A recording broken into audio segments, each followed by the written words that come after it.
Muito bem, Beto Rodrigues na área. Voltando aqui a produzir algum conteúdo sobre as ligas. Tenho feito alguns conteúdos interessantes sobre ligas. Fiz sobre a Elite Série da Noruega. Fiz também sobre a Conference League. O pessoal tem gostado desse tipo de conteúdo. Então voltei agora para falar um pouco sobre a MLS, a Liga Norte-Americana. Então depois da vinheta, alguns detalhes, curiosidades, como funciona a forma de disputa, enfim, informações pertinentes que podem te ajudar aí no seu trade na Major League Soccer. Roda a vinheta.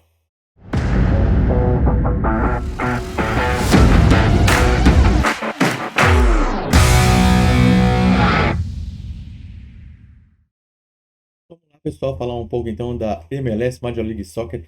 Essa aqui é a principal liga dos Estados Unidos. Então já aí fica a primeira observação. É uma liga onde a gente não tem rebaixamento, acesso, enfim. São ligas independentes uma da outra. A gente nem pode chamar como a primeira divisão dos Estados Unidos, porque não há o rebaixamento para a segunda, enfim. São ligas independentes, como eu disse. E, sem dúvida alguma, essa é a principal, onde tem maior número de torcedores, investimentos, publicidade, transmissões, enfim. São 27 equipes e, já que não há rebaixamento e acesso, para você entrar na Major League Soccer, você tem que pagar uma taxa. A próxima equipe que vai entrar é a equipe de Charlotte, ela vai disputar a temporada de 2022 e ela pagou apenas 325 milhões de dólares. Essa taxa, claro, ela é atualizada a cada instante, a cada ano, digamos assim, a cada temporada.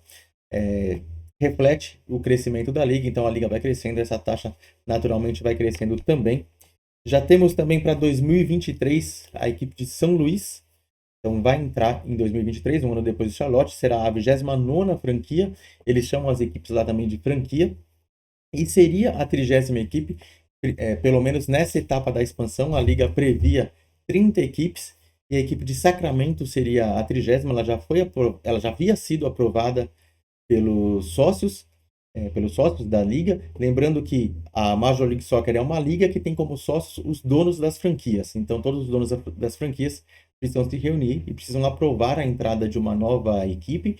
E a partir do momento que essa equipe é aprovada, aí sim ela paga a taxa e passa a fazer parte. Então, esses 325 milhões que Charlotte, por exemplo, pagou, ele é rateado entre todos os outros sócios, todas as outras equipes ou franquias da liga. Então, a equipe de Sacramento havia sido aprovada, porém perdeu o prazo de pagamento, não pagou essa bagatela de 325 milhões. Então, a 30ª vaga está em aberto. Teremos 29 equipes a partir de 2023, caso uma outra não entre. No momento, a temporada atual de 2021, temos 27 equipes. E como que é feito o campeonato? São divididos em conferências, né? Que é a Conferência Leste, a Conferência Oeste. Claro que a divisão é feita de acordo com o mapa dos Estados Unidos. No nosso blog, caso você tenha chego aqui no vídeo diretamente pelo YouTube, lhe convido a conhecer também o blog do Dia de Trade, onde tem até maiores informações, outros conteúdos, e tem também a imagem onde fica cada equipe. Você vai poder ter uma ideia melhor, as equipes do Oeste, as equipes do Leste. No momento atual, são 14 equipes no Leste e 13 no Oeste. Cada uma delas joga 34 vezes, então não é aquele sistema de turno e retorno, porque senão com 27 equipes seriam 26, 52 jogos para cada um. Não é bem assim que funciona. Eles fazem uma tabela de forma com que as equipes de cada conferência jogam mais entre si e menos, mas também enfrentam as equipes de outra conferência. Até 2 anos atrás, todas as equipes se enfrentavam pelo menos uma vez todos os seus adversários, né? Tinha um negócio bem balanceado, mas eles vão ajustando de acordo com que o número vai crescendo. No momento atual, 34 jogos para cada um na temporada regular, sendo que após esses 34 jogos, primeira coisa, o campeão geral, né, entre as 27 equipes, o campeão geral já leva uma taça, já tem um título, que é o Supporters Shield, seria o campeão da temporada regular. Então ele leva essa taça e leva também automaticamente uma vaga na próxima CONCACAF Champions, que é a competição continental. Agora vamos falando da classificação dos playoffs. 14 de um lado, 13 do outro. Vamos classificar 7 e não 8 para os playoffs. Vamos classificar 7 porque o campeão de cada conferência já tem uma vaga direta na segunda rodada do playoffs. Então, por ele ter ganho a conferência, ele folga uma rodada, né? Ele folga na primeira fase ali dos playoffs. O segundo ao sétimo se enfrentam. Depois desse esse confronto de segundo ao sétimo, passam três, esses três se unem ao campeão e vão fazer as semifinais da conferência, depois a final da conferência. Aí a gente vai ter o campeão do leste, o campeão do oeste, que vão jogar a MLS Cup. A MLS Cup, que nada mais é do que a final do futebol lá dos Estados Unidos. A MLS Cup que já tem data, temporada 2021 vai ser disputada dia 11 de dezembro. Então, basicamente, o formato é esse: 14 de um lado, 13 do outro.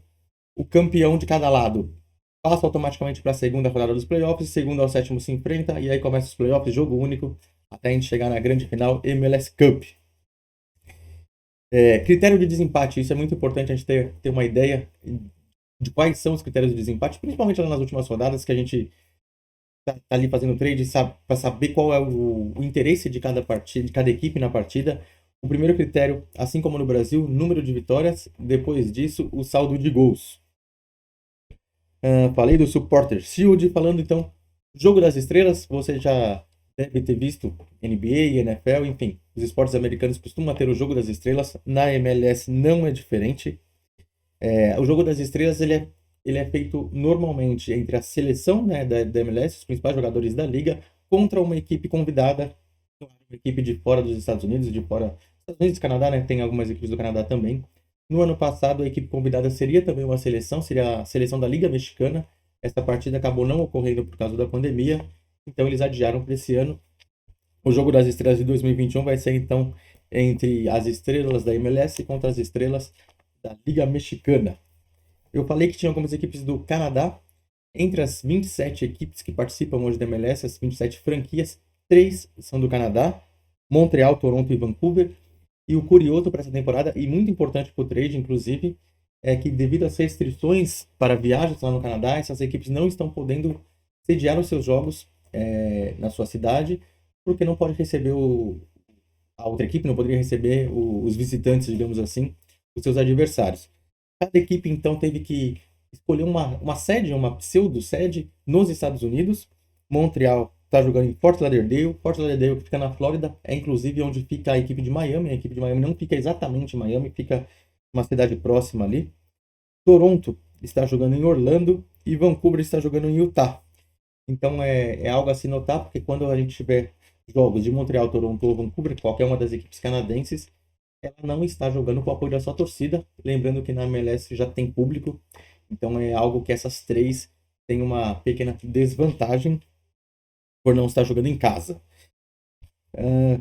Campeões. Quais são os principais campeões? Para a gente ter uma ideia das principais forças dos Estados Unidos, da MLS. O principal campeão é o Galaxy. Eu não tenho nenhuma camisa de time da MLS, por isso não estou gravando. Eu tenho pelo menos um cachecol aqui do Galaxy. 5 títulos do Galaxy, 4 títulos o DC United. Então são as principais forças assim da competição. Não necessariamente são as equipes que estão mais fortes na atual temporada, mas historicamente elas já têm um peso, já é uma camisa que começa a pesar, a camisa do Galaxy lá na MLS. A temporada regular ela é disputada de abril a novembro. Está previsto para terminar no dia 7 de novembro, depois iniciam os playoffs, tem uma semana ali de folga, as equipes se preparam para os playoffs, que começam no dia 19 de novembro, jogo único na primeira rodada, semifinal de conferência, final de conferência, MLS Cup, que vai ser disputada, como eu disse, no dia 11 de dezembro. Outros itens interessantes que a gente pode falar são sobre as rivalidades. É uma liga relativamente nova, que tem 20 e poucos anos, então não tem aquela rivalidade centenária como nós vemos ao redor do mundo, mas tem uma série de rivalidades lá, inclusive, como o americano gosta, eles dão não só nome, mas também taças, enfim. É interessante você ficar atento a esses jogos. Eu gosto particularmente de saber quando um time vai ter um clássico, principalmente no jogo que antecede ao clássico. Talvez essa equipe tire um pouco o pé, dá aquela poupada pro clássico, e por isso que eu acho legal a gente saber quem são os rivais lá na MLS, para quando eu estiver trabalhando em algum jogo dessas equipes, ter uma ideia do que está acontecendo, tanto no jogo pré-clássico quanto no clássico propriamente dito. Deixa eu ler aqui, que são muitos clássicos já que eles já têm. Não vou nem falar todos, mas vou falar alguns principais, os mais curiosos pelo menos. Atlantic Cup entre o DC United e o New York Red Bulls. Bristol Cup entre Chicago Fire e Dallas Futebol Clube. O interessante é que eles são rivais, por quê? porque o Chicago Fire e o Dallas antes chamava Burn. Então o clássico era entre o fogo e a queima. Isso já deu origem a uma rivalidade. O clássico da Califórnia entre o Galaxy e o San Jose Earthquakes. Temos o clássico da Cascadia Cup. Interessante que aqui não é bem um clássico. Essa Copa é disputada entre 3 equipes. O Vancouver, o Seattle e o Portland. Então acaba vencendo essa taça a equipe que fica melhor classificada entre as 3. Temos o Derby 401 porque é o nome da rodovia que liga as cidades de Toronto e Montreal. Um outro clássico aqui que é até interessante o nome, chama El Tráfico. E pelo nome tráfico você pode imaginar, mas não é exatamente isso que dá origem ao que dá ao apelido ao clássico. Tráfico seria devido ao tráfico, ao trânsito, né, de Los Angeles. Então, é o tráfico, é a nova rivalidade entre as duas equipes de Los Angeles, que é o Galaxy e o Los Angeles Futebol Clube. Uma equipe bem nova, esse Los Angeles Futebol Clube. Bom, enfim, temos uma porção de clássicos. Você visitando ali o nosso blog vai ver mais sobre eles, enfim, vai ficar por dentro. Tem alguns clássicos que já até acabaram, como o Florida Derby, que era entre o Miami Fusion, que não tem relação com a atual equipe do Miami, gerida agora pelo David Beckham. Beckham, inclusive, que foi astro do Galaxy, e o Beckham, inclusive, que deu origem a uma das regras da MLS. Não sei se você tem conhecimento, mas NBA, NFL tem aquelas... A liga toda ela é gerida de uma forma que nenhuma equipe pode ter uma folha salarial muito maior do que as outras. Eles têm tetos salariais. E o Beckham, quando chegou, quando foi pro Galaxy, acabou o teto, o salário dele era acima do teto, então foi criada a Lei Beckham. Então a equipe tem direito a um super salário, digamos assim. Eles criaram isso para que as equipes possam atrair super estrelas e com isso fazer com que toda a liga cresça. Para eles é interessante, por exemplo, o dono do Orlando, quando o dono do Orlando era gerido por um brasileiro, cheguei a ver diversas entrevistas dele. Ele dizia que era importante para ele que outras equipes crescessem, mesmo porque o cara, além de ser adversário, também era sócio dele. Então, financeiramente, lá é um business, né? Então, financeiramente, é interessante que superestrelas chegam até para seus adversários, porque a liga cresce como um todo, e aí é dinheiro para todos eles. Média de gols também é bastante importante a gente citar. A gente costuma ouvir que a média de gols na MLS é muito alta. Então, coloquei alguns números para saber se é realmente tudo isso que falam. São números, sim, acima da média, acima de mais ou menos 2,4, 2,5 gols por jogo. Tivemos na temporada passada 2,88, na retrasada 3,07 e a anterior ainda, que foi a maior de todas, 2018, 3,18 gols por jogo. Então, realmente, acontecem mais gols, jogos bastante interessantes para todo trader que gosta de trabalhar no over, enfim, você pode ficar bastante atento à MLS. Tá joia? Curtindo o conteúdo, deixe seu like, ajude o YouTube a entregar esse conteúdo aí para o maior número possível de pessoas de toda a nossa comunidade. Se inscreva no canal, se possível for também ative o sininho, fique por dentro sempre quando tiver conteúdo novo aqui no canal, beleza? E agradeço aí a todo mundo que acompanha aqui meus vídeos. Farei outros vídeos ainda sobre outras ligas. Se tiver alguma liga que você queira saber um pouco mais, deixe seu comentário que eu vou trazer algum conteúdo sobre ela.